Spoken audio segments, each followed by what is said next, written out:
ఓం నమో భగవతే వాసుదేవాయ. యోగిని ఏకాదశి వ్రతమహత్యం. అసలు ఏకాదశి అంటే ఏమిటి? ఏకాదశి వ్రతం చేసుకుంటే వచ్చే ఫలితం ఏమిటి? చిన్నగా తెలుసుకుందాం. మన ఋషులు ఏకాదశి ఉపవాసం ఉంటే ఎన్నో ఆరోగ్య ఫలితాలు కలుగుతాయని, ఎంతో పుణ్యం లభిస్తుందని ఎప్పుడో చెప్పారు. కానీ మన హిందూ బంధువులు ఎవరు కూడా దానిని పూర్వం ఋషులు ఏదో చాదస్తం కొద్దీ చెప్తారు, అవి ఏం గాడిద గుట్టు, మనకేమీ పని చెయ్యవయ్యేమిని, ఏదో ఆ రోజుల్లో ఏదో అలా కాలక్షేపం చేసేవారు అని లెక్క లేకుండా అదో రకంగా మాట్లాడేవారు. కానీ ఇతర దేశస్తులు ఈ ఏకాదశి ఉపవాసం అంటే ఏమిటి, ఆ ఉపవాసం ఉంటే వచ్చే ఫలితం ఏమిటి అనేది వాళ్ళు సైన్స్ పరంగా, అంటే ఆరోగ్యపరంగా మనకి ఎటువంటి ఫలితాలు వస్తాయి అనేది నిరూపించారు. ఆ నిరూపణలో వాళ్ళకి నోబెల్ బహుమతులు కూడా చాలామంది పొందారు. ఆ సైన్స్ పరంగా వచ్చే ఫలితాలని వాళ్ళు నోబెల్ బహుమతులు తీసుకున్న విధానాన్ని కూడా తెలుసుకున్న మన హిందూ బంధువులు అప్పటి నుంచి ఓహో ఏకాదశి చేస్తే ఇలాంటి ఆరోగ్యపరమైన ఫలితాలు కూడా లభిస్తాయి అని కొందరు అప్పటి నుంచి పాటిస్తున్నారు. పెద్దలు పూర్వం నుంచి కూడా చాలామంది పాటించే వాళ్ళు ఉన్నారు. ఈ కాలంలో యువత కూడా ఈ విధానాన్ని తెలుసుకుని చాలామంది ఈ రోజుల్లో ఏకాదశి ఉపవాసం అనేది పాటిస్తున్నారు. ఈ ఏకాదశి ఉపవాసం చేయాలంటే హరిత్రయం మనం పాటించాలి. అంటే ఏకాదశి రోజుని హరివాసరం అంటారు.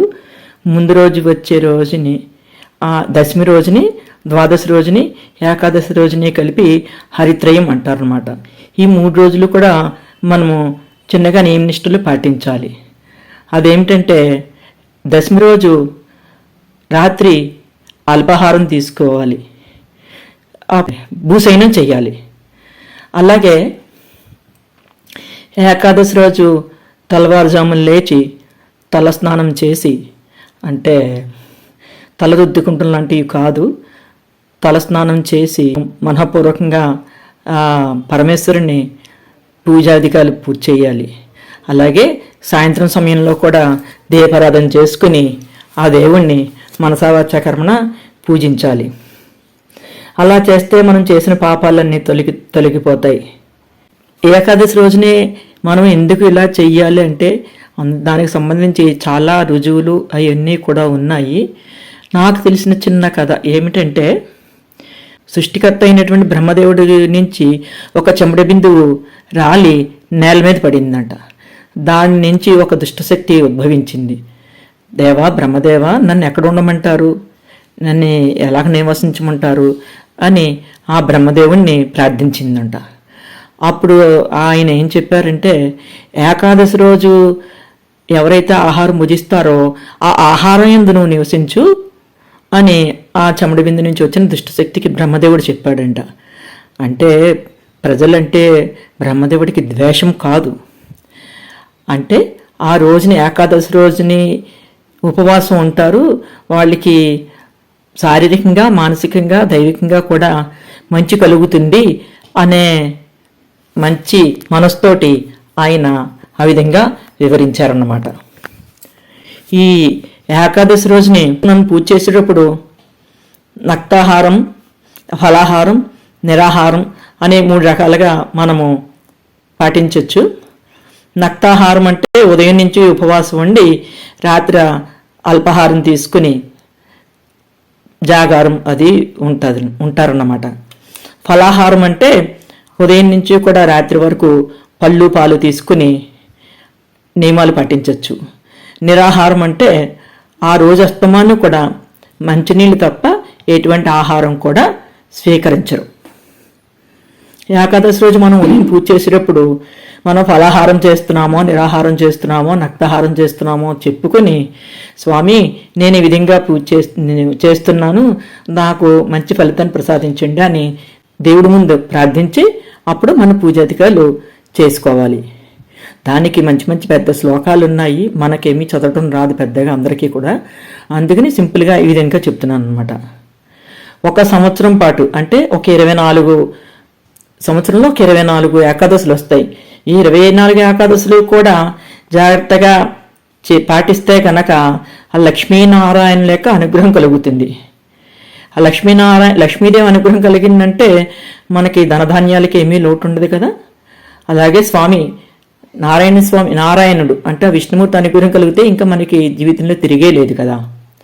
కానీ ఆ ఏకాదశి రోజు పాటించేటప్పుడు మనం మద్యమాంసాలు ముట్టరాదు, దుర్భాషలాడరాదు, ఎవరితోనూ కూడా గొడవ పడకూడదు, హరిత్రయంలో కూడా బ్రహ్మచర్యం పాటించాలి. కానీ ఈ విధంగా చేస్తే ఎంతో పుణ్యం లభిస్తుందని చెప్పి ప్రతి ఒక్కరూ చేయకూడదు. చిన్నపిల్లలు, ముసలి వాళ్ళు, అనారోగ్యంతో ఉన్నవాళ్ళు ఈ నియమాలేమీ పాటించక్కలేదు. ఆ స్వామిని మనసా వాచా కర్మణ ధ్యానం చేస్తూ మంత్రోపాసనతోటి ఆ ఏకాదశి రోజు మనము పాటించవచ్చు. అప్పుడు ఆ దేవుడే మనకి అనుగ్రహం ఇస్తాడు. ఈ జాతి వాళ్ళైనా కూడా ఏ కులస్తులు చేయకూడదు, ఈ జాతి వాళ్ళు చేయకూడదని ఏమీ లేదు. అన్ని కులస్తులు, అన్ని జాతుల వాళ్ళు కూడా ఈ ఏకాదశి వ్రతాన్ని పాటించవచ్చు. ఇకపోతే యోగిని ఏకాదశి, జ్యేష్ఠ మాసంలో వచ్చే బహుళపక్ష ఏకాదశిని యోగిని ఏకాదశి అంటారు.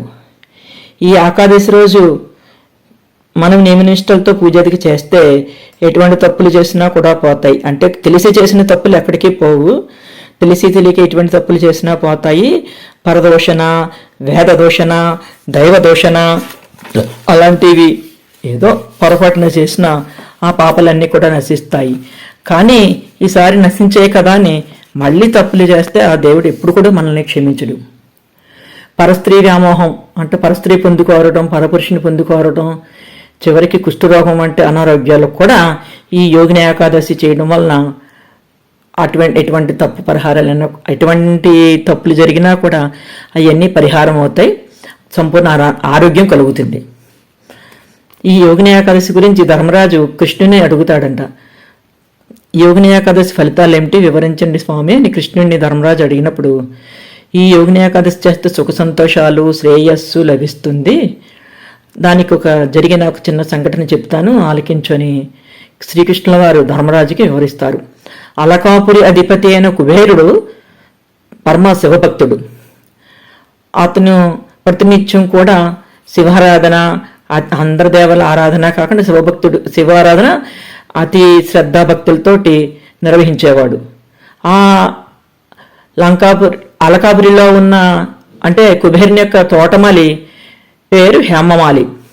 ఆ హేమమాలి ప్రతిరోజు కూడా మానస సరోవరానికి వెళ్ళి అక్కడున్న దేవతా పుష్పాలను తీసుకొచ్చి కుబేరునికి ఇస్తే ఆ కుబేరుడు శివునికి భక్తితో పూజాధికాలు నిర్వహించేవారు.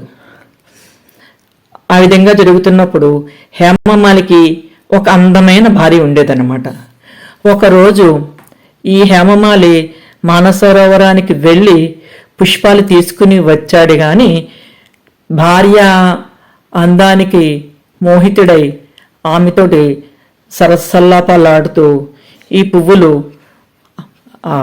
కుబేరునికి ఇవ్వడం మర్చిపోతాడనమాట.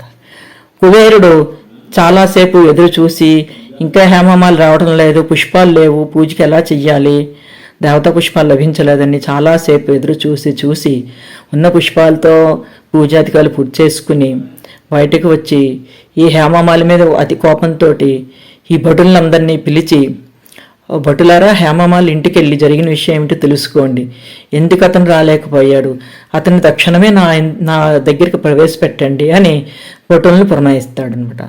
ఈ భటులు హేమమాలి ఇంటికి వెళ్ళి అక్కడ చూస్తే ఆ హేమమాలి భార్యతో సరసల్లాపాలాడటం గమనిస్తారు.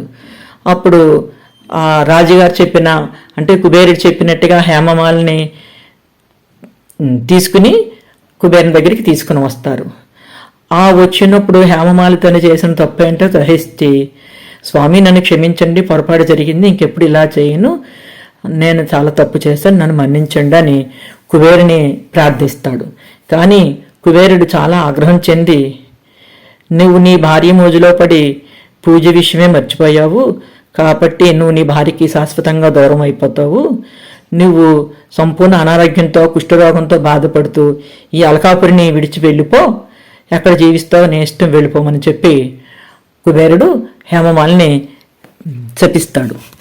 హేమమాలి అప్పుడే వెంటనే అతను కుష్ఠరోగి కింద మారిపోయి హిమాలయాల దగ్గరికి వెళతాడు. హిమాలయాలతో పడుతూ లెగుస్తూ నడవలేక కూర్చోలేక నానా యాతన పడుతూ అనారోగ్యంతో ఒంటరిగా ఉండి చాలా తంటాలు పడుతూ ఉంటాడనమాట. ఆ అతివెచ్చలికి అతని యొక్క శరీరం మీద ఉన్న కురుపులు కుసించుకుపోయి బాధతోటి చాలా బాధపడుతూ ఉంటాడు. అంతేకాకుండా ఎండ వచ్చినప్పుడు ఆ ఎండను తట్టుకోలేని పరిస్థితితోటి ఇంకా బాధపడుతూ ఉంటాడు. కానీ అతన్ని ఎంత బాధపడుతున్నా తిన్నా తినకపోయినా కుప్పుడు పుష్పాలు సంపాదించి ఆ పరమేశ్వరునికి సమర్పిస్తూ ఉండేవాడు. ఆ పుణ్యఫలితమో ఏమో తెలియదు కానీ నెమ్మదిగా అతను పడుతూ లేస్తూ అలా అరణ్యాలంటూ తిరుగుతూ కొంతకాలానికి మార్కండేయ మహర్షి ఆశ్రమానికి చేరుకుంటాడు. ఆ మార్కండేయ మహర్షిని చూసి అమ్మో నేను చాలా తప్పు చేశాను, ఆయన దగ్గరికి వెళ్ళకూడదని చాలా దూరం నుంచే ఉండి ఆ మహర్షికి నమస్కారం చేస్తాడు. ఈ మార్కండేయ మహర్షి ఎవరంటే చిరంజీవి, సప్త చిరంజీవుల్లో ఆయన ఒకరు. ఈ కాలం ఉన్నంతకాలం కూడా, అంటే ఈ భూమి మీద జీవం రాసి ఉన్నంతకాలం కూడా ఆయన ఎప్పుడూ జీవించే ఉంటాడు. అటువంటి అనుగ్రహం స్వామి నుంచి పొందుతాడు. ఎటువంటి ఏ యుగంలో అయినా ఏ కాలంలో అయినా కూడా ఈ మార్కండేయ మహర్షి చిరంజీవిగానే ఉంటారన్నమాట. అంటే అంత భక్తుడు, మంచివాడు ఆయన. ఆయన దగ్గరికి ఈ హేమమాలి వెళ్ళి దూరం నుంచి సాష్టాంగ నమస్కారం చేసి, స్వామి నేను చాలా తప్పు చేశాను, నేను చేసిన తప్పులకి ఫలితంగా నేను ఇలాంటి శిక్ష, అనారోగ్యాన్ని శిక్షను అనుభవిస్తున్నాను, నాకు ఈ బాధ భరించలేకపోతున్నాను, దానికి తరుణోపాయం చెప్పండి, నేను మంచిగా మారాలని కోరుకుంటున్నాను అని దూరం నుంచి మార్కండేయ మహర్షిని అడిగితే మార్కండేయ మహర్షి చూసి ఇలా రా, దగ్గరికి రా అని చెప్పి, నువ్వు చేసిన తప్పును ఒప్పుకున్నావు కదా, చాలా సంతోషం, ఇంటికి నువ్వు చేసిన తప్పు ఏంటి, ఏం జరిగింది అని ఆ హేమమాలిని మార్కండేయ మహర్షి అడుగుతారు. అప్పుడు హేమమాలి, నేను అలకాపురీధీశుడైన కుబేరుని వద్ద తోటమాలిగా పనిచేస్తున్నాను. నేను ప్రతినిత్యం కూడా కుబేరుడు ప్రతినిత్యం శివారాధనకి పుష్పాలు తెమ్మని నన్ను మానస సరోవరానికి పంపేవారు. అక్కడి నుంచి దేవతా పుష్పాలు తెచ్చి కుబేరునికి ఇస్తే ఆయన శివారాధన చేసుకునేవారు. ఒకరోజు నా అందమైన భార్య దృష్టిలో పడి ఆ పుష్పాలు నేను కుబేరునికి అందించలేకపోయాను.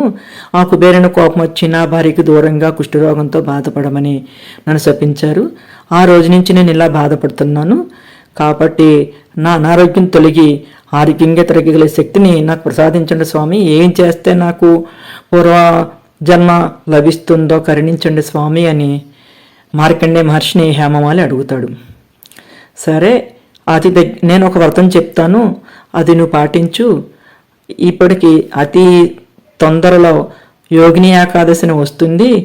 అది జ్యేష్ఠ బహుళ ఏకాదశిని యోగిని ఏకాదశిని అంటారు. ఆ ఏకాదశి రోజు నువ్వు నియమనిష్టతో ఆ హరిని పూజించి నువ్వు రాత్రికి జాగరణ చేస్తే గనక ఆ హరి దయ వల్ల, ఆ పరమేశ్వరుని దయ వల్ల నువ్వు పూర్వజన్మని పొందుతావు, నీ కష్టాలు తిరుగుతాయి అని మార్కండేయ మహర్షి హేమమాలికి వివరిస్తాడు. అదేవిధంగా ఆ హేమమాలి యోగిని ఏకాదశి వచ్చిన రోజుని చక్కగా పూజాధికారులు చేసుకుని ఏకాదశి నియమాలు పాటించి రాత్రి జాగరణ చేస్తాడు. ఆ మరుసటి రోజు స్వామి దయ వల్ల అతనికి కుష్ఠరోగం పోయి పూర్వజన్మ అనేది లభిస్తుంది. అందమైన యక్షుడి కింద మారుతాడు. అప్పుడు భార్య దగ్గరికి వెళ్ళి సుఖ సంతోషాలతో జీవిస్తాడనమాట. ఈ యోగిని ఏకాదశి చేసినందువల్ల 88,000 మంది బ్రాహ్మణులకు భోజనం పెట్టిన ఫలితం లభిస్తుందంట.